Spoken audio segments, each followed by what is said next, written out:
Hello, and welcome to this edition of the 4 on 5 podcast. I'm your host, Zach Oliver.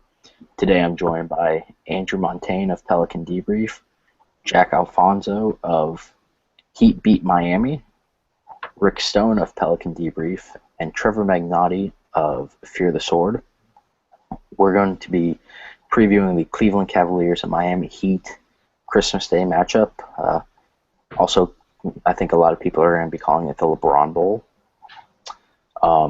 But first, we're going to start off with some big news that happened in the NBA today. The Detroit Pistons waived forward Josh Smith.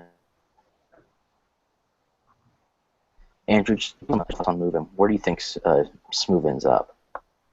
I'm kind of curious just because I'm the thing that kind of makes me question some of the options that have popped up right now, such as the Texas teams, the Heat now, is that whether Josh Smith will be able to accept a lesser role on a team now. He's been a starter for most of his career, and now he's moving into the situation where his play has devolved so much that he just is not.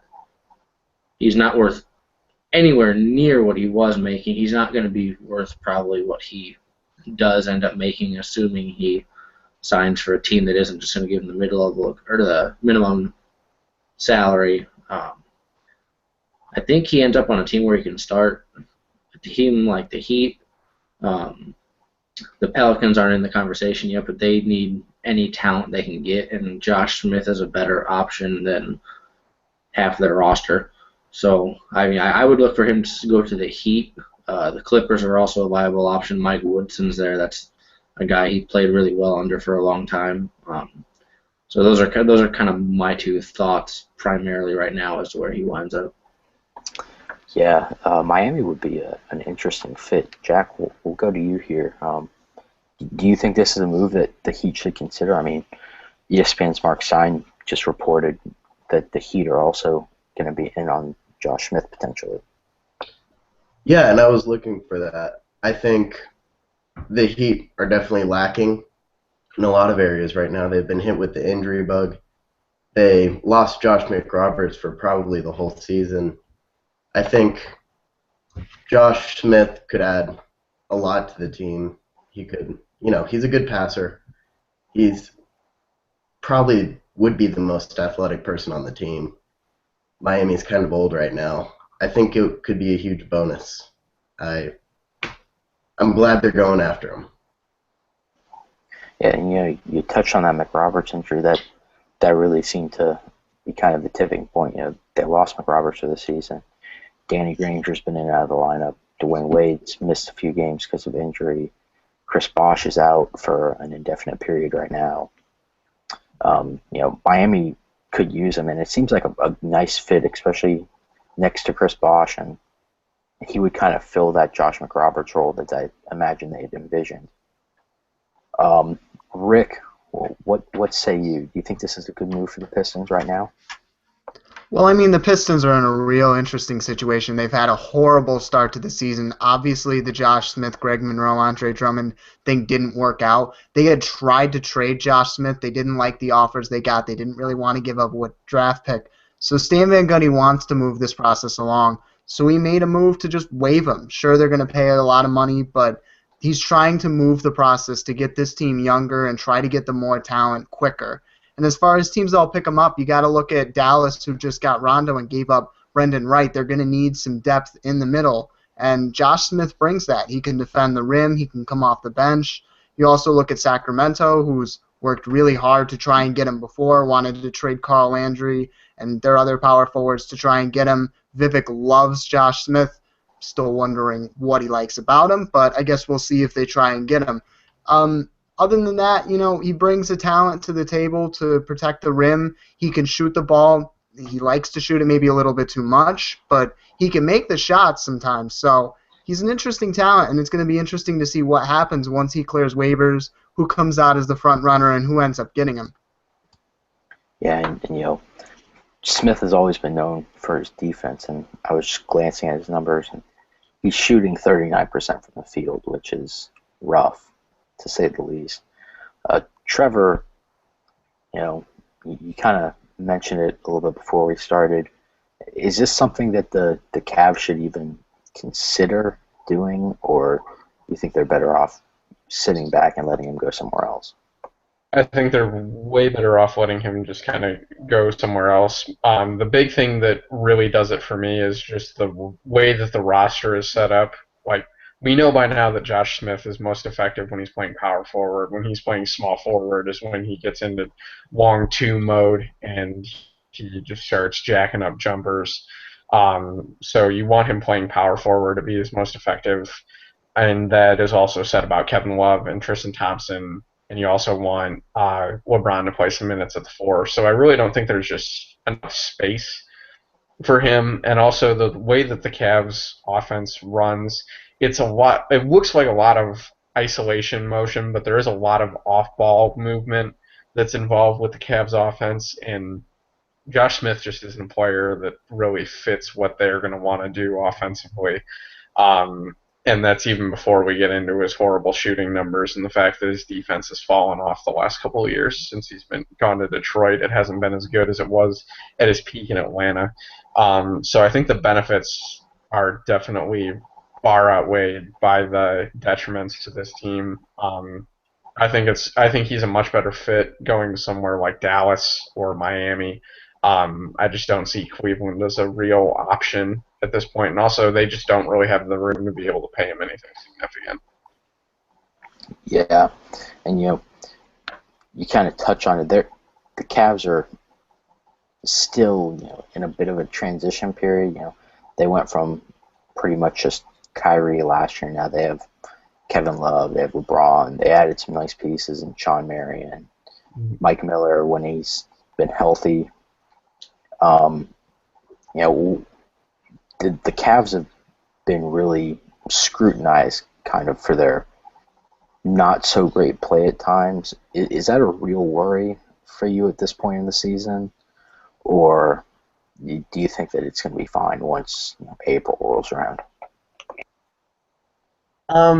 It's gotten better progressively throughout the season. They still have some lapses. Obviously, the Atlanta game is the big obvious one that everyone points to, where they just got blown out.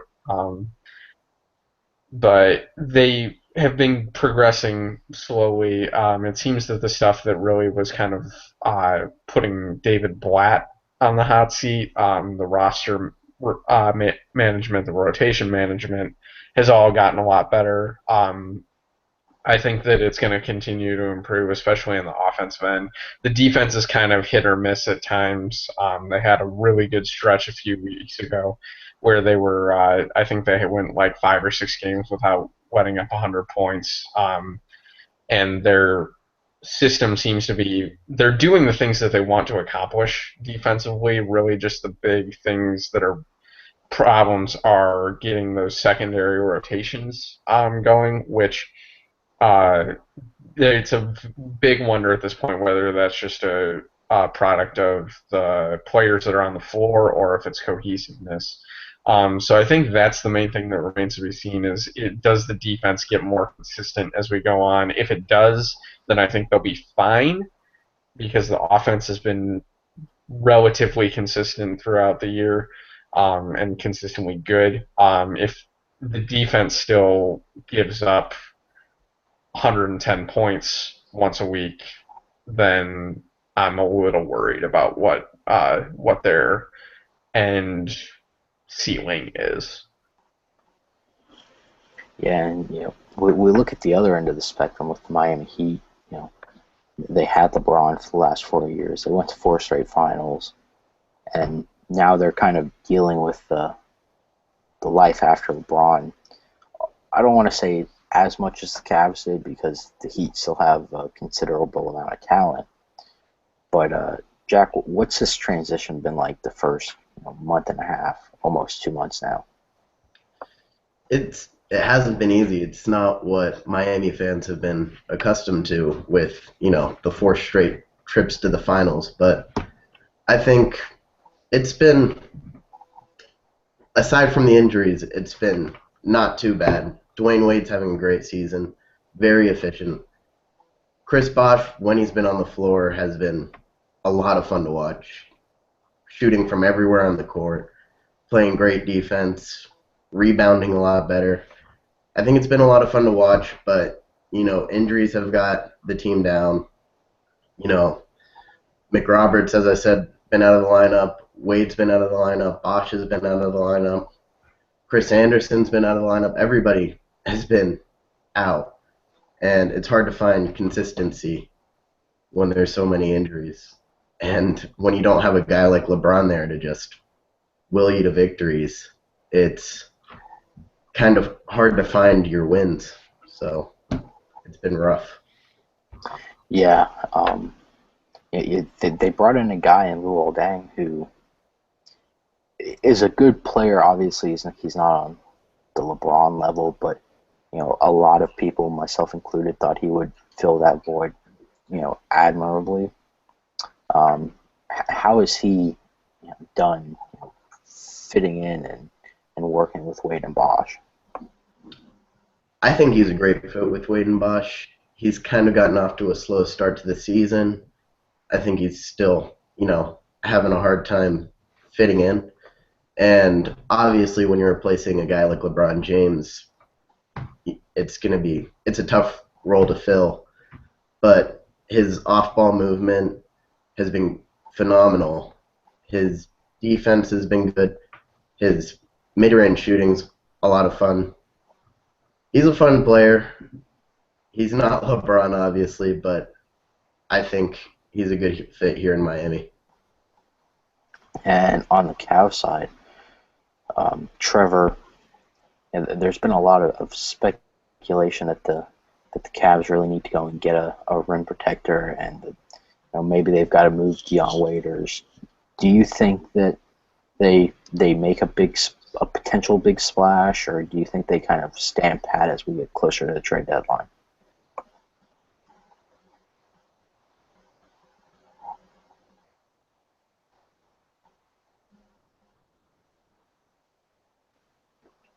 And I believe we might have just lost Trevor. Yep. Okay. Well, Rick, we'll go to you with this. Okay. Do you think that the Cavs are in a position that they need to make a big move here? Well, the Cavs have been in an interesting position. Their bench has been weak for a little while. They knew it was going to be weak. I don't think they really need to do much in the trade deadline. Obviously, they're one of the teams that will be waiting for Ray Allen in the wings when he decides to sign with the team. They can go get a rim protector. Maybe they try to get a guy like Jermaine O'Neal and convince him to make a run with them. There will be guys in free agency they can pick up. I'm not really sure they need to make a big splash on anybody in free agency, especially with the big names already being moved already, and a lot of the pieces are already falling into place earlier than expected. I think they need to stand pat. They have a good position in the Eastern Conference. It's not a dominating conference, obviously, and they're going to be in a good position to move forward in a 7-game series with a guy like LeBron. And also, they want to work these young guys in. They're not in a position where it's an immediate win-now situation. They want to be able to get Kyrie some development. Maybe if they decide to keep Dion, they can develop him some.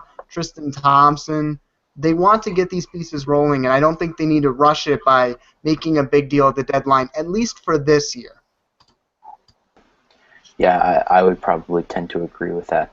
Maybe, if anything, they move Dion Waiters, who kind of seems to not fit what they're doing. He's kind of trying to be Kobe out there coming off the bench. I want to say he takes a lot of shots. When he passes the ball, he can pass it. He can move the ball well, but he's just so reliant on his scoring right now to make a real impact. Yeah, I mean, he's probably the one guy that doesn't fit Blatt's system, and if they get a deal that's good enough, they might be able to move him. But as far as a big splash, I wouldn't say that they need to rush to make a decision. This is a long process, especially with LeBron trying to get used to what Cleveland wants. They want to be able to develop, don't make too many risky moves, wait for Ray Allen if you need him, and maybe try to pick up a big man in free agency. All right, well, looks like we have Trevor back. Yeah, not sure what happened there. Sorry. It's okay. Well, we'll go to you with this. Do you think that the Cavs need to make a move here? before the trade deadline, or do you think that they should stand pat? I think if they can find a very cheap big man, I think that they should make the move. That or fill in as an extra shooter. I think that the big thing with them is them being able to find someone for the right price, because there's definitely ways that they can improve, but you don't want to do that without giving up or while giving up too much. And really, there aren't a whole lot of first round picks for them to give up remaining. And your only real piece that you want to actually use in a trade that is a somewhat valuable trade chip is Dion Waiters. Um, so that really limits the options that they're going to have, because they just don't have the assets to be able to fire off a trade that's not going to hurt their long term future. So looking across the league, I mean, there's guys like Brandon Wright, guys like John Henson maybe that might make sense if they're offered up in a trade, but if you have to weigh the assets that you're giving up against how much you're going to be able to improve, so I think that if it's there, they should make the move, but I think they're kind of more in the buyout territory, where if they're going to significantly improve, it's going to be in a situation like maybe what the Celtics are going to do with Jameer Nelson. Maybe if they buy him out, and he becomes a free agent, then that's maybe a way that the Cavs could look to improve is getting a guy on a small contract after someone's already bought them out. I think that's more of the market. They're more in like the Clippers range, where they're so tied up salary cap wise and asset wise that they are probably just going to need to make a free agent signing, rather than actually making a trade at the deadline. Yeah, and as somebody who covers the Magic and got to be around Jameer Nelson for a year last year, he's a guy who, he wanted to stay in Orlando, but he understands that, hey, it's business, and he went to a contender in the Dallas Mavericks, and then he got shipped right back to a rebuilding. So a team like Cleveland would be a good fit for him should the Celtics decide to part ways with him at some point. Although I will say, because of 2009, Cavs fans are going to have a bit of a difficult time with Jameer specifically, but that was one time, and Jameer was out of the lineup. Still, it seems like Cavs fans have a bit of a grudge against everyone on that '09 Magic team for some reason. It's weird. It's kind of like the Wizards fans with the Cavs fans, like just a weird rivalry that's very one-sided. It's okay. Rashard Lewis was on performance-enhancing drugs, so Data. hey, whatever you have to do, I guess. Andrew, we'll go to you with this one. What's a matchup you'll be watching in this game on Thursday?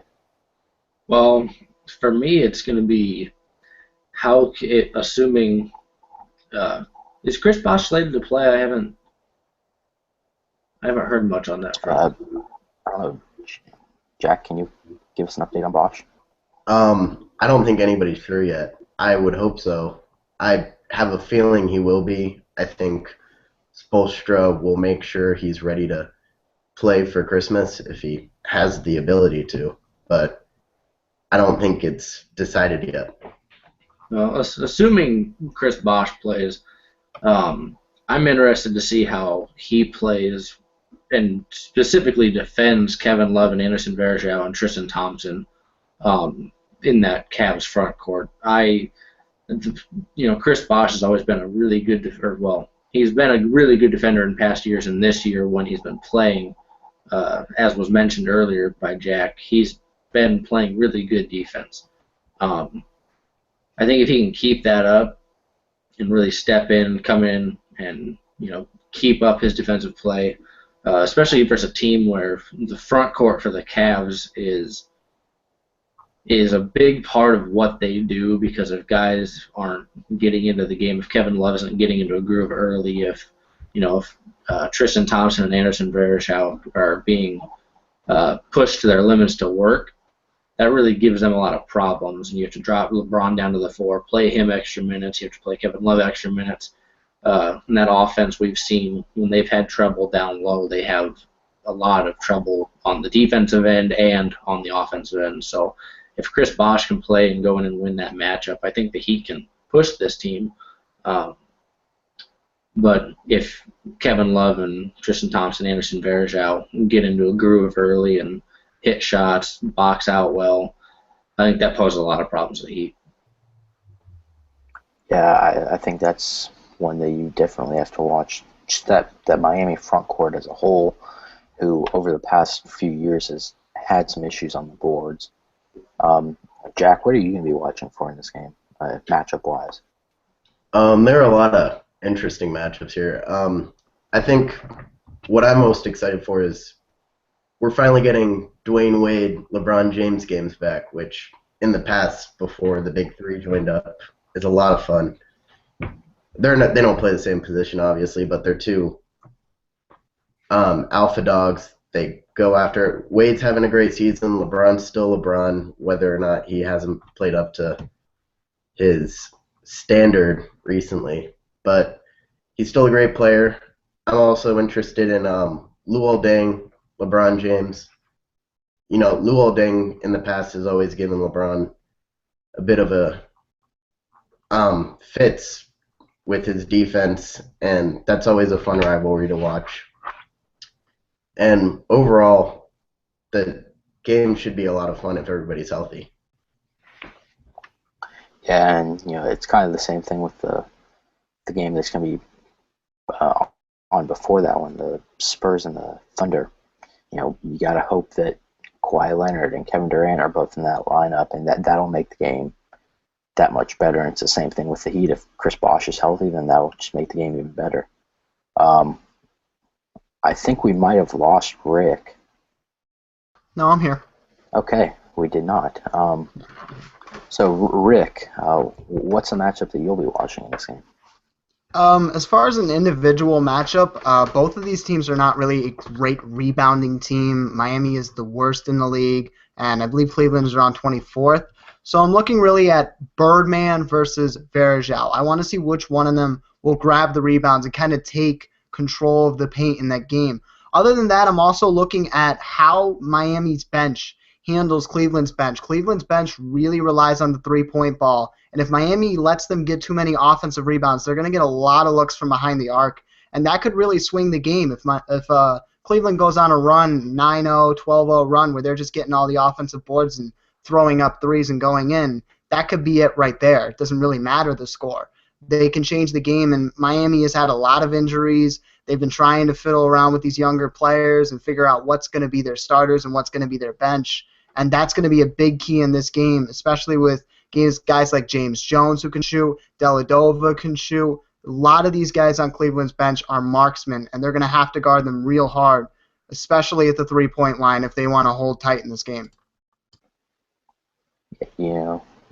That's the same thing. It's rebounding decides that game probably. Trevor, what's the matchup that you'll be watching? Mine's kind of an unconventional one, and it has to do with I want to see the Cavs' perimeter defense against Dwayne Wade. Because the Cliff Notes version of how the Cavs defense works is they want to prevent threes and want to prevent you from getting to the 3-point line or to the free throw line. Excuse me. If you get a open lane to the basket, you're probably going to get an easy bucket because they don't foul and they don't try to contest shots at the rim. It's very similar to what the Timberwolves did last year and what the Hornets try to do. And if you have an elite dribble drive penetrator, they are going to get torched by that. As Rick and Andrew know from the last Pelicans-Cavs game, Tyreek Evans went off on the Cavs because he was just able to beat their backcourt guys off the dribble consistently and get into the lane. I think he had 33 points in that win, and the Pelicans put up 119 points. Well, that's exactly Dwayne Wade's game. And if he can get past Waiters and Mike Miller and Sean Marion consistently into the lane and be able to create off dribble drives, that's going to cause a lot of problems for the Cavs defense because they just don't try to rotate over and contest those shots when that happens. So I think if Wade has a big game offensively, the Cavs are going to just bleed points because that's going to open up the Heat shooters. It's going to open off dump offs to guys like Udonis Haslem and Chris Bosh. That's a really, really bad matchup for the Cavs. So I really want to see how they're able to handle Dwayne Wade's offensive game.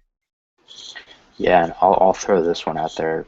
The point guard matchup, how can Miami's point guard slow down Kyrie Irving? I think is going to be a big thing because if Kyrie has a big game and LeBron is there and has a good game and Kevin Love has a good game, it could get very ugly very quickly.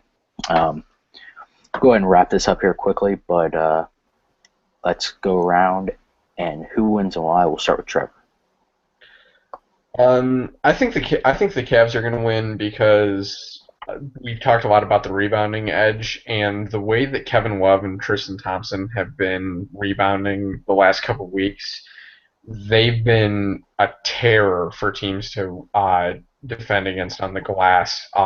So I think that the Cavs are going to be able to comfortably win the rebounding battle. And I think it's going to be a very high-scoring game, but I think they'll be able to come away with a victory because of that. I see a very close game, very high-scoring game, but I think the Cavs have a little bit of an edge in that regard. Jack, who do you think wins and why? Pains me to say this, but I think the Cavaliers win. They just have too much talent. They've had so many people out of the lineup. There's so many defensive issues there without the continuity. I think it'll be a close game. I think Miami gives them their all, and it should be a fun game. But I think in the end, the Cavs are just the better team. Yeah, that's might be what we're looking at. Andrew, who wins and why? I think we're going to have a 4-0 sweep here. I think the Cavs are going to win. I kind of what Trevor was talking about. This Cavs defense has been rebounding at an unruly clip lately. Tristan Thompson playing more minutes now alongside Kevin Love has been a major improvement, I think, from what we saw from Anderson Varejao and Kevin Love at the beginning of the season, and those two seem to kind of clash a little bit on the floor, not as personalities, but with the emergence of how those two play alongside each other, I think that's going to give Chris Bosh and the Miami front court quite a few fits, kind of what Jack was talking about, the lack of continuity this season, the fact that they haven't had a lot of time to play together. There have been a lot of different lineups thrown out in Miami because of the lack of continuity, and the Cavs have really been steady as far as continuity and experience as a team goes. And we're getting to the point in the season where those types of things start to have a much bigger effect on how a team performs than necessarily pure talent. So I've got the Cavs winning. And last but not least, Rick, who wins and why? Well, I actually am going the other way. I'm picking Miami. Look, this is going to be the start of a really interesting rivalry going forward in the next few years. And one of the biggest things for rivalries is who's the home team. And that Miami crowd, look, they're going to be there. And it's going to be really loud. It's going to be really disruptive. And in games like that, it really helps to have a lot of veteran presence. The Cavaliers have a lot of younger guys. They have a few players that have some veteran experience, but guys like Bosh, Wade, Birdman, guys that have been there before might just make the difference in this game.